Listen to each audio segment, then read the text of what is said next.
नमस्कार। आज हम एक ऐसी जमीन की बात कर रहे हैं जिसे सुनकर आंखों के सामने लहलहाते खेत आते हैं। पंजाब, भारत का अन्नदाता। जी हाँ, अन्नदाता। लेकिन आज वहां की तस्वीर बिल्कुल अलग है।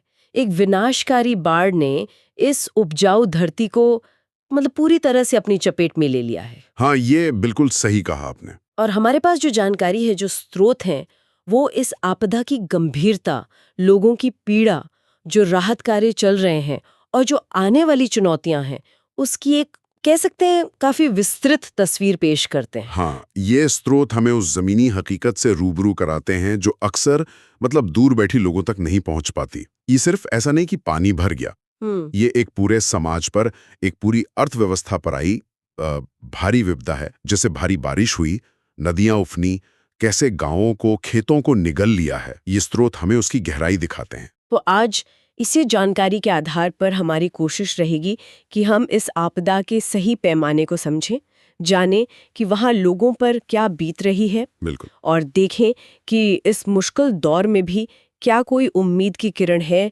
या एकजुटता का कोई संदेश उभर रहा है या नहीं। शुरुआत करते हैं इस तबाही के पैमाने से। ये जो अन्नदाता वाली छवि है और आज की हकीकत, इसमें कितना बड़ा विरोधाभास दिख रहा है। ये विरोधाभास ही सच कहूं तो सबसे ज्यादा तकलीफदेह है।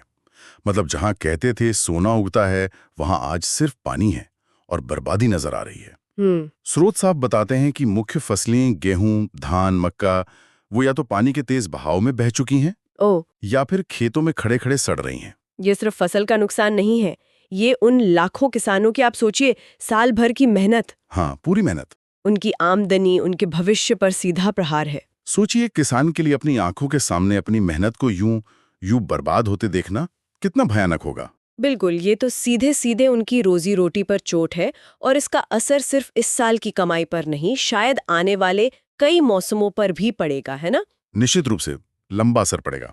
लेकिन ये तबाही सिर्फ खेतों तक ही सीमित नहीं है, क्यों? लोगों के घरों, सड़कों, पुलों, उनका क्या हाल है? हाँ, नुकसान बहुत व्यापक है। सोर्स इस बात पर जोर देते हैं कि रिहायशी इलाके भी वो भी बुरी तरह प्रभावित हुए हैं। अच्छा। कई घर या तो पूरी तरह ढह गए हैं या फिर अब रहने लायक नहीं बचे। सड़कें, पुल वो पानी में डूबे हैं या टूट गए। तो मतलब संपर्क भी टूट गया होगा? हाँ, बिल्कुल। इसका मतलब है कि गांव एक दूसरे से कट गए हैं, लोगों का आना जाना बंद हो गया है, और सबसे दुखद बात, हजारों लोगों को अपने घर बार छोड़कर सुरक्षित जगहों पर जाना पड़ा है। वो अपने ही घरों से विस्थापित हो गए हैं। यानी न सिर्फ आशियाने उजड़े बल्कि संपर्क भी टूट गया। इससे तो राहत पहुंचाने के काम में भी भारी दिक्कत आ रही होगी, मतलब एक जगह से दूसरी जगह जाना ही मुश्किल हो गया होगा। निश्चित रूप से, बिल्कुल। जब रास्ते ही बंद हो तो जरूरी सामान पहुंचाना, किसी बीमार को अस्पताल ले जाना, ये सब बहुत चुनौतीपूर्ण हो जाता है।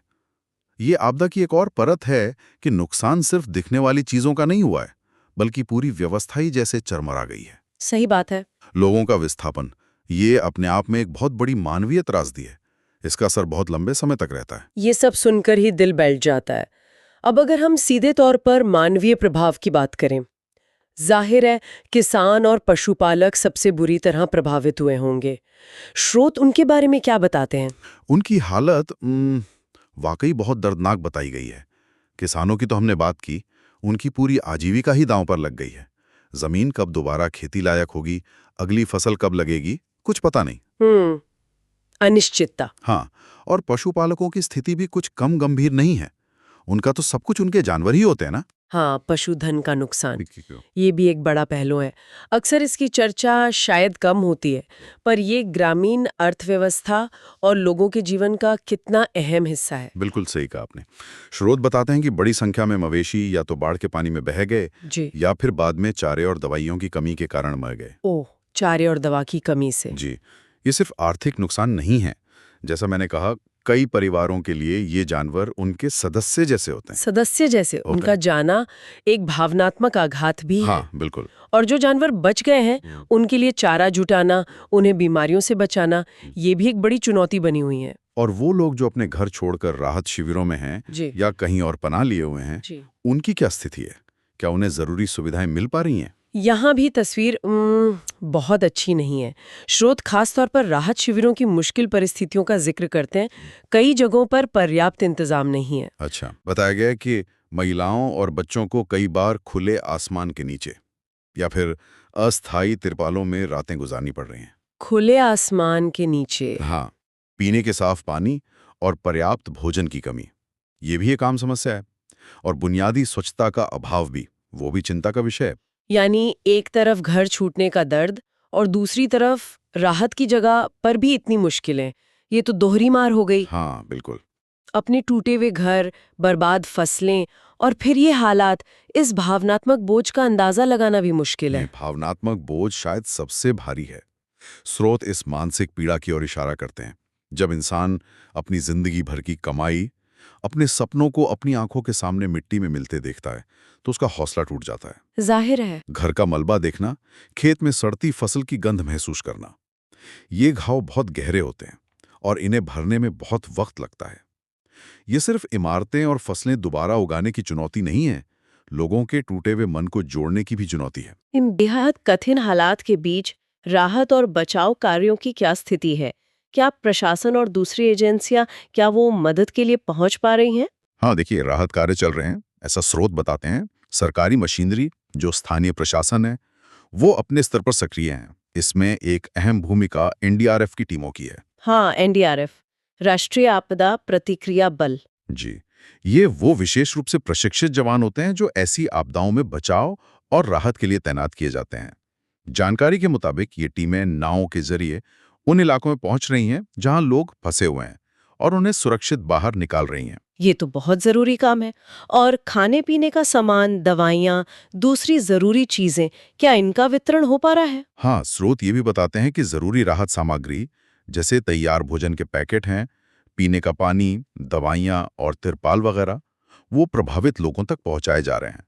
इसमें कई स्वयंसेवी संस्थाएं और आम लोग भी, वो भी इस काम में अपने स्तर पर मदद कर रहे हैं। अच्छा, ये अच्छी बात है कि लोग भी आगे आ रहे हैं। जी, ये तात्कालिक राहत बहुत ज़रूरी है ताकि लोगों की बुनियादी ज़रूरतें पूरी हो सके और उनकी जान बचाई जा सके। लेकिन ये लड़ाई का सिर्फ एक पहलू है। बिल्कुल, यहीं पर भविष्य की चुनौतियां सामने आती हैं। स्रोत ये भी कहते हैं कि असली इम्तिहान तो पानी उतरने के बाद शुरू होगा। इसका क्या मतलब है? मतलब किन चुनौतियों की बात हो रही है? पानी उतरने के बाद कई बड़ी और जटिल समस्याएं मुंह बाए खड़ी होंगी। सबसे पहली और सीधी चुनौती है सफाई। सफाई, हाँ, ये तो होगी ही। बाढ़ का पानी अपने पीछे भारी मात्रा में कीचड़, मलबा, गंदगी और न जाने क्या-क्या छोड़ जाता है। पूरे के पूरे गांव को, घरों को, सड़कों को साफ करना, ये एक बहुत बड़ा और मुश्किल काम होगा। इसमें बहुत समय लगेगा, बहुत संसाधन लगेंगे। और स्वास्थ्य से जुड़ी चिंताएं भी होंगी। मतलब रुके हुए पानी और गंदगी से बीमारियों का खतरा तो बढ़ ही जाता होगा। ये दूसरी बड़ी चिंता है। स्रोत भी इस ओर इशारा करते हैं। रुके हुए गंदे पानी में मच्छर पनपते हैं, जिससे मलेरिया, डेंगू जैसी बीमारियां फैल सकती हैं। हाँ। साथ ही पीने के पानी के स्रोत दूषित हो सकते हैं। उससे हैजा, टाइफॉइड जैसी वो जो पानी से होने वाली बीमारियां हैं, हाँ। उनका खतरा बढ़ जाता है। ओह। तो महामारी को रोकना एक बड़ी प्राथमिकता होगी, जिसके लिए स्वास्थ्य विभाग को बहुत मुस्तैदी से काम करना होगा। साफ पानी और दवाओं की उपलब्धता सुनिश्चित करनी होगी। और किसानों के लिए? उनके लिए आगे का रास्ता क्या होगा? उनकी जमीन का क्या होगा? क्या वो जल्दी खेती शुरू कर पाएंगे? ये शायद सबसे बड़ी और सबसे लंबी चलने वाली चुनौती है। पहली बात तो ये कि बाढ़ का पानी उतरने के बाद भी जमीन तुरंत खेती लायक नहीं होती। अच्छा। हाँ, उस पे जो गाद और सिल्ट जम जाती है, उसे हटाना पड़ता है, जमीन को समतल करना पड़ता है, उसकी उर्वरता, मतलब मिट्टी की ताकत, हाँ। वो जांचनी पड़ती है। इसमें काफी मेहनत लगती है, पैसा लगता है। हाँ, और पैसा कहाँ से आएगा? वही बात है। फिर किसानों को अगली फसल के लिए बीज, खाद और दूसरे इनपुट्स चाहिए होंगे, जिसके लिए उनके पास शायद पैसा ना हो। उन्हें आर्थिक मदद की जरूरत होगी, बहुत ज्यादा। सिर्फ आर्थिक ही नहीं, शायद मानसिक और भावनात्मक सहारे की भी जरूरत होगी, ताकि वो इस सदमे से उभरकर दोबारा खड़े हो सकें। आपने बिल्कुल सही कहा, एकदम सही। इस भारी नुकसान के बाद किसानों को फिर से खेती शुरू करने के लिए प्रेरित करना, उन्हें ये भरोसा दिलाना कि उनका भविष्य अंधकारमय नहीं है, ये भी बहुत जरूरी है। हाँ। उन्हें न सिर्फ सरकारी योजना और मुआवजे की जरूरत होगी, बल्कि समाज के सहारे की, प्रोत्साहन की भी जरूरत होगी। कृषि को वापस पटरी पर लाना एक धीमी और कठिन प्रक्रिया होने वाली है। ये सब सुनकर मन भारी हो जाता है। ऐसा लगता है कि चुनौतियां ही चुनौतियां हैं। लेकिन क्या स्रोत में कहीं उम्मीद की कोई बात, कोई सकारात्मक पहलू भी नजर आता है? हाँ, और ये बहुत महत्वपूर्ण है। निराशा के इस माहौल में उम्मीद बनाए रखना जरूरी है। स्रोत हमें याद दिलाते हैं कि पंजाब का इतिहास वो मुश्किलों से लड़ने और हर बार राख से उठ खड़े होने का रहा है। हाँ, ये तो है। पंजाब के लोग बहुत जुझारू माने जाते हैं। बिल्कुल, यहाँ के लोगों के जुझारूपन, उनकी मेहनत और हिम्मत की मिसालें दी जाती हैं। ये स्रोत इस बात पर जोर देते हैं कि पंजाब पहले भी कई आपदाओं और संकटों से उभरा है और इस बार भी उभरेगा। ये जज्बा ही सबसे बड़ी ताकत है। और क्या इस जज्बे के साथ साथ एकजुटता का भी कोई संदेश है? क्योंकि इतनी बड़ी आपदा से कोई अकेला तो नहीं निपट सकता। बिल्कुल, स्रोत साफ तौर पर एक सामूहिक कार्रवाई का आह्वान करते हैं। ये सिर्फ सरकार या प्रशासन की जिम्मेदारी नहीं है। सही बात है। ये वक्त है जब पूरे समाज को, चाहे वो स्वयंसेवी संगठन हो, धार्मिक संस्थाएं हों या आम नागरिक, सबको आगे आकर पीड़ितों की मदद करनी होगी। एक दूसरे का हाथ थामकर ही इस मुश्किल दरिया को पार किया जा सकता है। ये एकजुटता ही पंजाब की असली ताकत साबित हो सकती है। क्या याद दिलाती है? ये एक कड़वी सच्चाई याद दिलाती है कि प्राकृतिक आपदाएं किसी को नहीं बख्शती। वो कभी भी कहीं भी आ सकती हैं, हम उन्हें रोक नहीं सकते, लेकिन हम उनसे निपटने के लिए बेहतर तैयारी जरूर कर सकते हैं। स्रोत इस बात पर जोर देते हैं कि हमें भविष्य के लिए सोचना होगा। हमारे बाढ़ प्रबंधन के तरीके क्या हैं, हमारे अर्ली वार्निंग सिस्टम कितने कारगर हैं, हमारे राहत और पुनर्वास के प्लान कितने पुख्ता हैं, इन सब पर गंभीरता से विचार करना होगा। एकजुटता के साथ साथ तैयारी ही हमारा सबसे बड़ा बचाव है। तो अगर हम आज की इस पूरी चर्चा को समेटें, तो हमने देखा कि पंजाब में आई बाढ़ ने किस कदर तबाही मचाई है। जी, न सिर्फ अन्नदाता की फसलें बर्बाद हुई हैं, हमने ये भी समझा कि राहत कार्य चल तो रहे हैं, जिसमें एनडीआरएफ जैसी एजेंसियां महत्वपूर्ण भूमिका निभा रही हैं, लेकिन चुनौतियां भी बहुत बड़ी हैं। खास तौर पर पानी उतरने के बाद, जैसे सफाई, बीमारियों की रोकथाम और सबसे बढ़कर किसानों और कृषि को दोबारा पैरों पर खड़ा करना। ये एक लंबा संघर्ष होगा। और इन तमाम मुश्किलों और चुनौतियों के बीच दो बातें उभर कर सामने आती हैं। पहली, पंजाब के लोगों का वो मुश्किल हालात से लड़ने का जज्बा, उनकी सहन शक्ति जिसकी गवाही उनका इतिहास देता है। हाँ, बिल्कुल। और दूसरी, इस आपदा से निपटने के लिए सामूहिक प्रयास, एकजुटता और भविष्य के लिए बेहतर तैयारी की तत्काल आवश्यकता। हाँ, और ये जो तैयारी और एकजुटता की बात स्रोत ने उठाई है ना, वो हमें एक गहरे सवाल पर सोचने को मजबूर करती है। ये सिर्फ पंजाब की बात नहीं है, ये हम सबके लिए एक सबक है। बिल्कुल। क्या हम एक समाज के तौर पर, एक देश के तौर पर भविष्य में ऐसी आपदाओं का सामना करने के लिए वाकई तैयार हैं?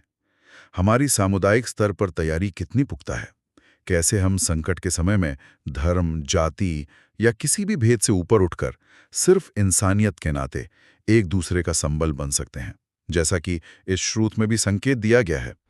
ये एक ऐसा विचार है जिस पर हम सभी को गंभीरता से मनन करना चाहिए, ताकि अगली बार जब कोई ऐसी विपदा आए तो हम ज्यादा मजबूती और एकजुटता से उसका सामना कर सकें।